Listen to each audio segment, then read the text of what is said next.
চন্দ্রগ্রহণ অথবা সূর্যগ্রহণের সময় গর্ভবতী মায়েরা যেন কোনো অবস্থাতেই বাসা বাড়ি থেকে ঘর থেকে বের না হন।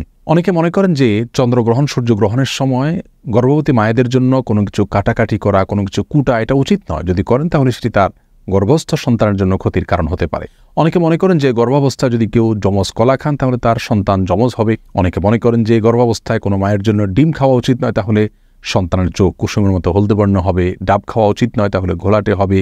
অমুকটা খাওয়া উচিত নয়, তাহলে তমুকটা হবে। এরকম আরও নানা রকমের ধারণা রয়েছে।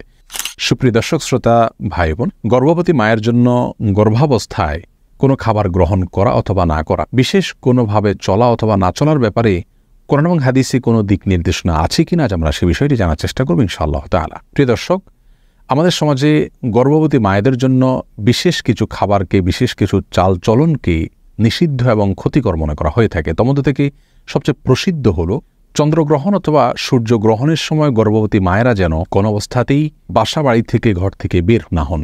অনেকে মনে করেন যে চন্দ্রগ্রহণ সূর্যগ্রহণের সময় গর্ভবতী মায়েদের জন্য কোনো কিছু কাটাকাটি করা, কোনো কিছু কুটা এটা উচিত নয়। যদি করেন তাহলে সেটি তার গর্ভস্থ সন্তানের জন্য ক্ষতির কারণ হতে পারে।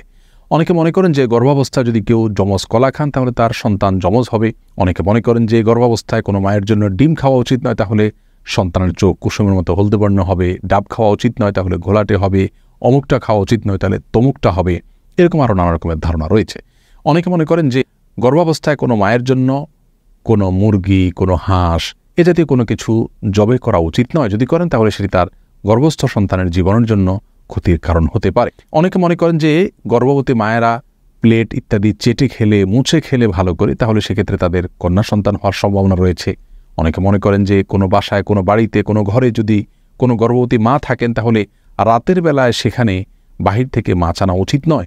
যদি আনতে হয় তাহলে আগুন ইত্যাদিতে ছ্যাঁক দিয়ে প্রবেশ করাতে হয়। আর এরকম নানা রকমের ধারণা আমাদের সমাজে প্রচলিত আছে। প্রিয় দর্শক, এই ধারণাগুলো সম্পূর্ণরূপে ভ্রান্ত, ভুল এবং কুসংস্কারাচ্ছন্ন বিশ্বাস থেকে আমাদের মধ্যে জন্ম নিয়েছে। এর মধ্যে কিছু কিছু ধারণা রয়েছে যেগুলো চরম আপত্তিকর এবং একই সঙ্গে হাস্যকর। যেমন যমজ কলা খেলে গর্ভবতী মায়ের যমজ সন্তান হতে পারে। এই ধারণাটি শুধু ভ্রান্তই নয়, একই সঙ্গে এটি হাস্যকর এবং আপত্তিকর। একজন মায়ের জন্য বা যে কোনো বাবার জন্য একটি গর্ভ থেকে যদি একাধিক সন্তান জন্ম হয় সেটা তাদের জন্য খুশির বিষয়, আনন্দের বিষয়। এটা কখনো তাদের জন্য ক্ষতির, এটা তাদের জন্য নিষিদ্ধ কোনো বিষয় হতে পারে না। বিধায় এটিকে নিষিদ্ধ মনে করা বা যমজ কলা গর্ভবতী মায়ের জন্য খাওয়াকে খারাপ মনে করা, এটি মূর্খতা প্রসূত একটি বিশ্বাস।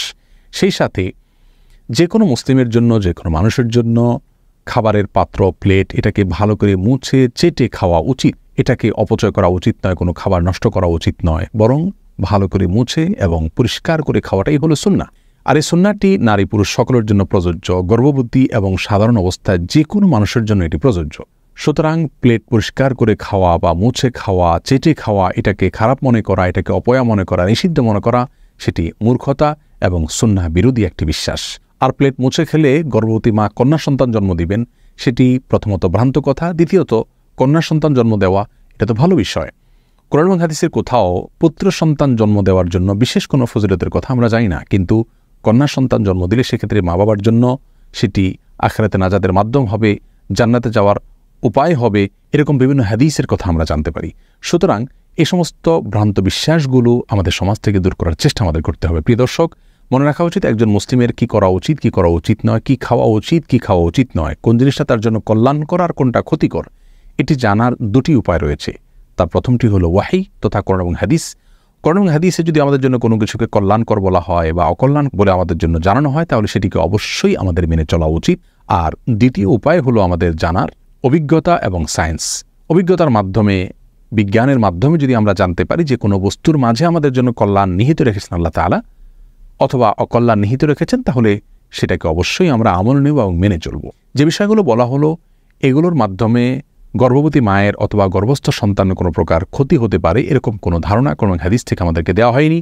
আর অভিজ্ঞতা তথা সায়েন্স থেকে এরকম কোনো ধারণা আমরা পাইনি, যার কারণে এগুলো সম্পূর্ণরূপে কুসংস্কার এবং ভ্রান্ত বিশ্বাস থেকে আমাদের সমাজে জন্ম নিয়েছে। এই ভ্রান্ত বিশ্বাসগুলো আমাদেরকে দূর করার চেষ্টা করতে হবে। প্রিয় দর্শক, আমাদের সমাজে যত রকমের ভুল ফতোয়া, কুসংস্কারাচ্ছন্ন বিশ্বাস এর বেশিরভাগ চাপানো হয় মেয়েদের উপরে। তাদের উপরে যত রকমের মিথ্যা বানোয়াট ফতোয়া এবং মাসআলার প্রয়োগ হয় পুরুষদের উপরে, তত বেশি মিথ্যা বানোয়াট অথবা মন গড়া ফতোয়ার প্রয়োগ হতে আমরা দেখি না। অতএব এ সমস্ত কুসংস্কারগুলো দূর করার জন্য নারী পুরুষ সকলকে আমাদের একযোগে কাজ করে যেতে হবে। গর্ভাবস্থায় একজন মায়ের জন্য কোন জিনিসটি তার স্বাস্থ্যের জন্য কল্যাণকর সেটি ডাক্তারগণ যখন আমাদেরকে জানাবেন, বিজ্ঞানের মাধ্যমে, অভিজ্ঞতার মাধ্যমে আমরা জানতে পারবো, সেটাকে অবশ্যই আমরা আমল করে চলব। আনারস বা বিশেষ কোনো খাবারের ক্ষেত্রে কোনো সময় ডাক্তারগণ নিষেধ করেন গর্ভবতী মায়েদেরকে, সেটা তাদের গর্ভের জন্য ক্ষতিকর অথবা অ্যাসিডিটি বেশি হয়, এরকম অনেক খাবার অনেক সময় ডাক্তারগণ নিষেধ করেন গর্ভবতী মায়েদের জন্য, সেগুলো ভিন্ন বিষয়। যে বিষয়গুলো আমরা উল্লেখ করলাম এগুলোর সাথে বিজ্ঞানের কোনো সম্পর্ক নেই এবং কোরআন হাদিসেরও কোনো নির্দেশনা বিষয়ে নেই, যার কারণে এগুলো সম্পূর্ণরূপে ভুল বিশ্বাস।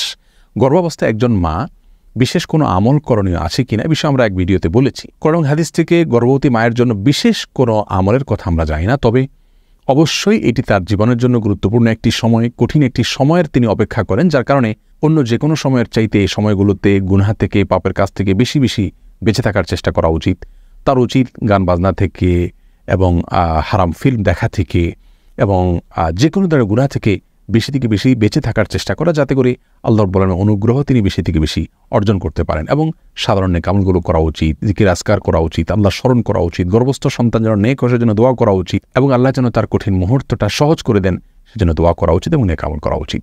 আল্লাহর বলেন আমাদের সকলকে সব ধরনের কুসংস্কার থেকে বেঁচে থাকা এবং রাসূল করিম সাল্লাল্লাহু আলাইহি সাল্লামের সবগুলো সুন্নাহকে অক্ষরে অক্ষরে যথাযথ উপায় পালন করার তৌফিক দান করুন। অনেকে মনে করেন যে গর্ভবতী মায়েদের জন্য সূর্যগ্রহণ কিংবা চন্দ্রগ্রহণের সময় কোনো কিছু কাটাকাটি করা উচিত নয়, তরকারি, মাছ কিংবা মাংস, ফলমূল ইত্যাদি কাটা উচিত নয়। এগুলো যদি কাটেন তাহলে সেক্ষেত্রে গর্ভস্থ সন্তানের ক্ষতি হয়।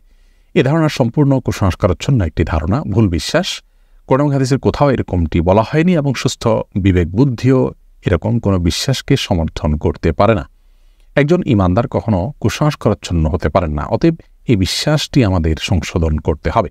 সূর্যগ্রহণের সময় অন্য স্বাভাবিক যে কোনো কাজ আমরা করতে পারি, কাটাকাটি ইত্যাদি এগুলো করতে পারি, মা বোনরাও করতে পারেন, গর্ভবতী মায়েরাও করতে পারেন, কোনো অসুবিধা নেই।